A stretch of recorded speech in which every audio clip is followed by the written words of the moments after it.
Entretenir le souvenir des défunts et veiller au salut de leur âme, c'est son boulot. Mais la mission de notre invité du jour est bien plus importante. À mes côtés se trouve en effet l'abbé Patrick Muller. Bonjour. Bonjour. Vous venez d'arriver sur notre territoire. Je voudrais savoir un petit peu comment se déroulent vos premiers pas. Les premiers pas, c'est d'abord s'installer. Il faut s'installer dans le nouvel appartement, il faut déballer les cartons, il faut monter les meubles. Ça, c'est une première étape. Et puis après, évidemment, il faut faire connaissance avec une multitude de personnes que je ne connais pas, commencer à créer du lien et commencer à rentrer finalement de plein pied dans ma mission, qui est celle de curé de beach. Dimanche, lors de la messe d'installation, vous avez un petit peu fait preuve d'humour. Ça fait quelques minutes que vous êtes dans nos locaux et on voit que vous avez également ce sens du propos, de vous rendre agréable auprès de vos interlocuteurs. Et avant de parler de cela, j'aimerais qu'on écoute le moment où le vicaire général vous a demandé si vous vouliez venir à Beach. Je vous propose à nos téléspectateurs d'écouter ce que vous avez dit et après on aura l'occasion d'en reparler. La transmission à laquelle nous venons de procéder et que caractérise cette remise à la fois matérielle et symbolique des clés de nos églises marque en qualité de nouvel occupant votre prise de possession des églises érigées au sein de la communauté de paroisse. Remettre une clé, au-delà de la forme physique de la pièce, peu importe la noblesse de son métal, c'est aussi la traduction d'un acte de confiance. C'est profondément une réponse à une déclaration de croyance partagée par une communauté. Bon, il y a eu une petite erreur d'aiguillage. Ce n'était pas forcément l'extrait qu'on voulait entendre, mais on va quand même parler de l'extrait qui vient d'être diffusé à l'instant. Donc, c'était le discours du maire de Beach qui parlait du moment où on vous a remis les clés. Est-ce que vous pouvez un petit peu nous éclairer sur cet acte, en quoi il consiste? En fait, tout simplement, le bâtiment, l'église Sainte-Catherine de Beach appartient à la mairie. Et quand un nouveau curé arrive, symboliquement, le maire va lui remettre les clés.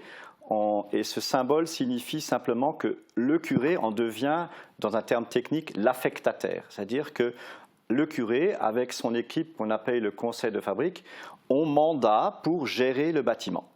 Tout simplement. Donc, c'est quelque chose de beau et de symbolique de dire que le maire, propriétaire du bâtiment, va donner symboliquement les clés au curé en lui disant, voilà, maintenant, ton église t'appartient, à toi de la gérer. Alors on ne la gère pas tout seul, évidemment, on la gère avec cette structure qu'on appelle les conseils de fabrique, qui sont plusieurs personnes élues aussi, d'une certaine manière, de la ville, et qui ont avec moi la charge de l'entretien de ce beau bâtiment qu'est l'église Sainte-Catherine de Beach. Donc, voilà. Et ça se fait normalement dans toutes les églises dont j'ai la charge. Donc là, dans cette cérémonie, dans cette célébration de dimanche après-midi, c'était les 7 maires ou leurs représentants des 7 paroisses communes dont j'ai la charge qui m'ont remis symboliquement les clés de leur église en disant voilà, maintenant elle est à toi de la gérer, non seulement au niveau du culte évidemment, puisque c'est le premier chef, la première responsabilité d'une église, mais aussi dans l'entretien de la pierre, si on veut. Vous êtes donc désormais installé et puis votre venue était attendue avec impatience. Je vous propose donc d'écouter l'extrait que je voulais vous faire entendre tout à l'heure quand on vous a appris que vous alliez être affecté à Beach. Me doutant, comme ça, légèrement de ce qui m'attendait, je lui réponds gentiment en disant « Est-ce que ça presse? Est-ce que tu acceptes que je passe un Noël et un Nouvel An tranquille et on se verra début janvier ?» Requête accordée. Mais, croyez-en, ça n'a pas duré. Je vais peut-être livrer un secret, on va le dire. Parce que dès le 3 janvier, imaginez-vous, dès le 3 janvier, j'avais pas encore digéré Noël et le Nouvel An, que le vicaire général était assis en face de moi, dans ma salle à manger de Sarre-Trouf. Et vous étiez donc fortement attendu. Et vous saviez qu'on allait vous proposer le poste à Beach? Ah, du tout. On ne sait pas. Jusqu'au moment où le vicaire général vient vous rencontrer, c'est la phrase qu'on n'a pas entendue dans le reportage, mais qui se dit souvent quand le vicaire général appelle. Le vicaire général, donc c'est le numéro 2, si on veut, tout de suite après l'évêque. Il vous appelle et souvent il y a cette belle formule consacrée qui dit « il faut que l'on se voie ». Alors quand on a cette formule qui tombe, on sait qu'il y a du mouvement dans l'air. Voilà, c'est la raison pour laquelle, effectivement, je dis, écoute, laisse-moi passer un Noël et un Nouvel An tranquille, on verra ça début janvier. je savais qu'une mutation, entre guillemets, était sur la table, puisque nous faisons en général des mandats de 6 ans, et que là, j'avais déjà fait 8 ans sur la communauté de paroisse donc de Saraltroff-Fénétrange, donc je sentais bien qu'il y aurait du mouvement, mais on ne sait pas où.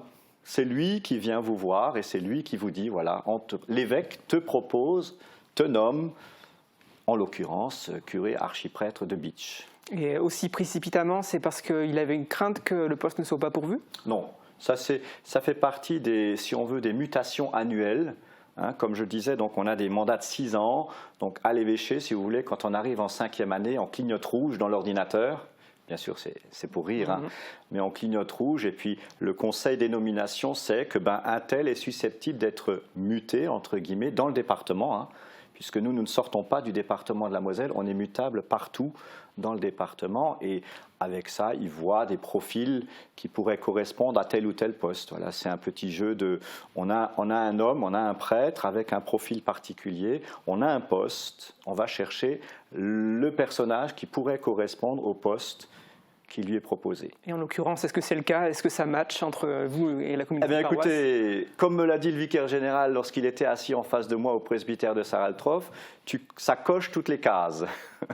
C'est-à-dire, je crois que vous êtes déjà natif d'ici, dans le coin. Natif d'ici, voilà, avec la famille habitant à Diblin. Voilà, un des critères, par exemple, que j'ai mis en avant chez mon évêque, c'est le côté germanophone. Puisque je parle le dialecte local, j'ai dit, voilà, essayez de me laisser dans la région. Voilà, c'est un critère qui est respecté. Par exemple, là, à Saraltroff-Fénétrange, j'étais plutôt dans une situation rurale, avec 12 petits villages, mais dans le rural. Je me suis dit, voilà, un peu de ville, un peu de vie, découvrir autre chose de la mission du prêtre. Donc, c'est des critères qui sont respectés. Donc, foncièrement, évidemment, comme m'a dit le vicaire général, tu ne peux pas dire non. Alors, j'ai dit oui. Ça arrive, ça, que des gens disent non? Ça peut arriver, ouais. Mais je peux vous garantir que pour dire non, il faut avoir de sacrés critères. Parce que notre évêque nous attend et il faut vraiment avoir un bon critère. Ça peut arriver, pour des raisons bien précises. On disait tout à l'heure, donc dimanche dernier a eu lieu la messe d'installation. Le premier office que vous allez mener, ce sera samedi prochain. Et j'aimerais savoir comment est-ce que vous allez vous y prendre pour animer, peut-être redynamiser la vie religieuse à Bitche et autour. Alors, si vous voulez, déjà, quand on arrive comme ça, quand on est nouveau prêtre et qu'on arrive, on s'inscrit dans la continuité de ce qu'a fait notre prédécesseur. Voilà. Donc, l'abbé Éric Schneider, donc, qui était curé de Bitche pendant 7 ans, qui vient d'être, lui, donc, muté à Agondange, il a fait un très bon travail sur le secteur pendant les 7 années qu'il était là. En plus, c'est un natif de Sierstal, donc c'est un gars du cru, voilà, qui a mené la barque de manière belle.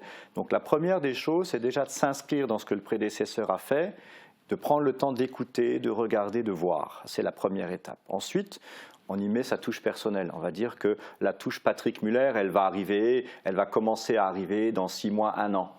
Voilà. Il faut d'abord faire un petit état des lieux, regarder ce qui s'y vit, comment ça s'y vit, qu'est-ce qui se passe et comment ça se passe. Voilà. Et après vient la touche personnelle du bonhomme qui vient d'être nommé.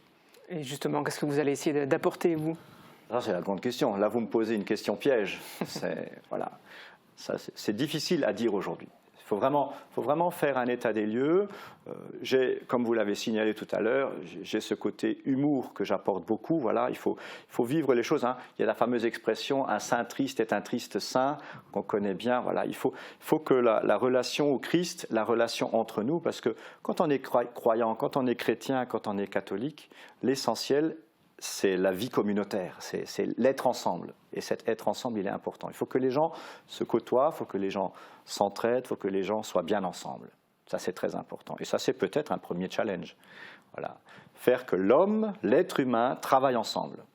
D'accord. Bon, on va attendre, laisser passer quelques semaines, quelques mois pour voir quelle sera votre touche. Je reviendrai pour Noël et on fera un premier bilan. Ça marche. Merci beaucoup en tout cas d'être venu sur notre plateau.